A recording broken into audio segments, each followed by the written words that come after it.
Namun ada beberapa kritikus dan sarjana yang berpendapat beberapa ayat-ayat dalam Al-Quran tampaknya bertentangan dengan temuan ilmiah atau nilai-nilai hak asasi manusia saat ini.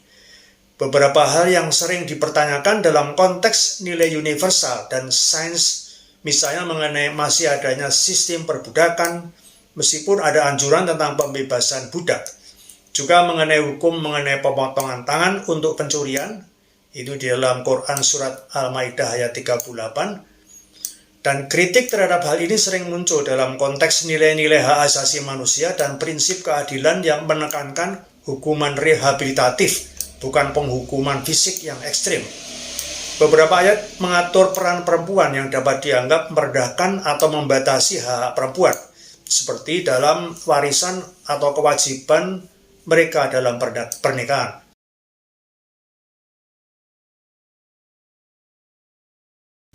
Sobat sehat dan bahagia yang tercinta, kalau kita membahas tentang agama, maka salah satu topik yang menarik adalah apakah sumber data agama tersebut yang berupa kitab suci itu benar-benar autentik berasal dari nabi agama tersebut, atau bahkan asli berasal dari Tuhan yang mewahyukan kepada nabinya, atau ada campur tangan dari seseorang yang ikut menulis pada sumber kitab sucinya. Dalam agama Islam, keaslian Al-Quran, baik sebagai kitab yang dinisbatkan kepada Nabi Muhammad maupun sebagai wahyu dari Tuhan, telah menjadi keyakinan agama.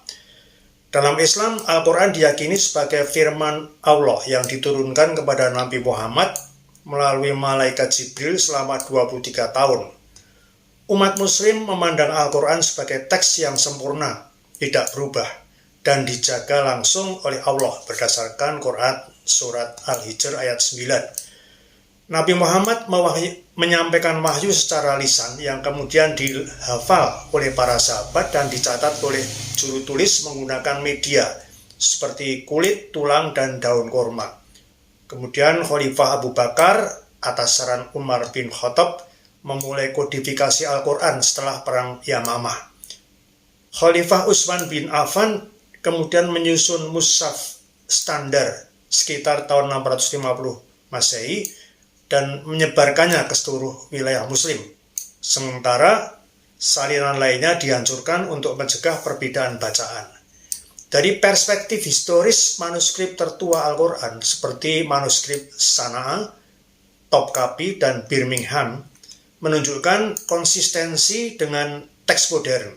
Sebagian besar studi menunjukkan bahwa variasi yang ada kecil dan tidak memengaruhi makna teologis atau esensialnya. Studi radiokarbon pada beberapa manuskrip yang tertua itu menunjukkan bahwa teks Al-Quran ditulis dalam rentang waktu yang sangat dekat dengan kehidupan Nabi Muhammad, memperkuat klaim jaminan autentisitas historisnya. Tradisi hafalan yang ketat oleh para penghafal atau hufaz selama masa hidup Nabi Muhammad dan setelahnya memberikan cara untuk menjaga konsistensi teks tersebut. Namun ada beberapa kritikus dan sarjana yang berpendapat beberapa ayat-ayat dalam Al-Quran tampaknya bertentangan dengan temuan ilmiah atau nilai-nilai hak asasi manusia saat ini. Beberapa hal yang sering dipertanyakan dalam konteks nilai universal dan sains, misalnya mengenai masih adanya sistem perbudakan, meskipun ada anjuran tentang pembebasan budak. Juga mengenai hukum mengenai pemotongan tangan untuk pencurian, itu di dalam Quran surat Al-Maidah ayat 38. Dan kritik terhadap hal ini sering muncul dalam konteks nilai-nilai hak asasi manusia dan prinsip keadilan yang menekankan hukuman rehabilitatif, bukan penghukuman fisik yang ekstrim. Beberapa ayat mengatur peran perempuan yang dapat dianggap merendahkan atau membatasi hak perempuan, seperti dalam warisan atau kewajiban mereka dalam pernikahan, seperti dalam surat An-Nisa ayat 11. Ada semacam praktek seperti pergundikan yang diatur dalam Al-Quran, seperti dalam surat Al-Mu'minun ayat 6 dan surat An-Nisa ayat 3 menyebutkan tentang memiliki tawanan wanita sebagai budak yang bisa diambil oleh laki-laki muslim sebagai bagian dari kemenangan dalam perang. Juga ada perintah untuk membunuh orang kafir atau non-muslim dan orang murtad yang meninggalkan Islam dalam Al-Quran dan hadis, sering menjadi topik yang kontroversial dan diperdebatkan di kalangan sarjana. Ayat-ayat yang menyebutkan beberapa hal ini harusnya perlu dipahami dalam konteks dan waktu tertentu pada zaman Nabi, sehingga bagaimana memahami wahyu Tuhan dalam konteks waktu, tempat, jika dihadapkan dengan prinsip-prinsip etika modern. Dalam surah At-Taubah ayat 5, dan apabila telah habis bulan-bulan haram itu, maka bunuhlah orang-orang musyrik itu di mana saja kamu jumpai mereka, dan tangkaplah mereka, dan kepunglah mereka, dan intai di setiap tempat pengintaiannya. Ayat ini banyak diperdebatkan karena tampaknya memberikan perintah untuk membunuh orang musyrik dalam konteks peperangan. Beberapa hadis juga mengandung perintah untuk menghukum mati orang yang murtad, yang seringkali dikaitkan dengan tradisi hukum Islam. Salah satu hadis yang sering dikutip adalah hadis dari Sahih Bukhari. Siapa saja yang mengganti agamanya, bunuhlah dia. Hadis ini menimbulkan kontroversi terkait dengan hukuman mati bagi orang yang meninggalkan agama Islam. Karena itu penting untuk disadari bahwa ayat dan hadis yang berbicara tentang pembunuhan orang kafir dan murtad sebagian besar diturunkan dalam konteks sejarah tertentu, seperti masa peperangan antara umat Islam dan musuh-musuhnya, seperti di dalam perang Uhud dan perang Badar. Banyak ulama dan cendekiawan Muslim kontemporer yang menegaskan bahwa ayat-ayat ini harus dipahami dalam konteks sosial dan historis yang tidak dapat diterapkan secara langsung pada zaman modern ketika umat Islam tidak berada dalam kondisi peperangan seperti pada masa Nabi Muhammad. Di dunia Islam kontemporer, banyak ulama dan intelektual yang menanggapi perintah-perintah ini dengan pendekatan yang lebih moderat dan damai, menyarankan bahwa mereka tidak boleh diterapkan dalam kondisi saat ini. Abdullah An-Naim, seorang sarjana Islam kontemporer, berpendapat bahwa hukum yang mengatur kehidupan umat Islam, termasuk hukum tentang murtad dan kafir, harus dilihat dengan perspektif modern yang menghargai kebebasan beragama dan pluralisme. Ia berpendapat bahwa prinsip dasar Islam adalah hukum Tuhan yang bersifat universal, yang mengarah pada kedamaian dan keadilan, bukan kekerasan. Beberapa pemikir dari kalangan Muslim yang lain seperti Hasan Hanafi, Nasr Hamid Abu Zaid, Fazlur Rahman, dan Muhammad Arkoun mempunyai pendapat yang agak berbeda dengan ulama klasik. Hasan Hanafi misalnya melihat wahyu Allah dalam Al-Quran sebagian besar sebenarnya sebagai respons langsung terhadap tantangan sosial, politik, dan budaya masyarakat Arab pada zaman Nabi Muhammad. Ia menekankan bahwa Al-Quran harus dipahami dalam konteks sejarahnya, bukan sebagai teks metafisik yang terlepas dari realitas yang turun begitu saja dari langit.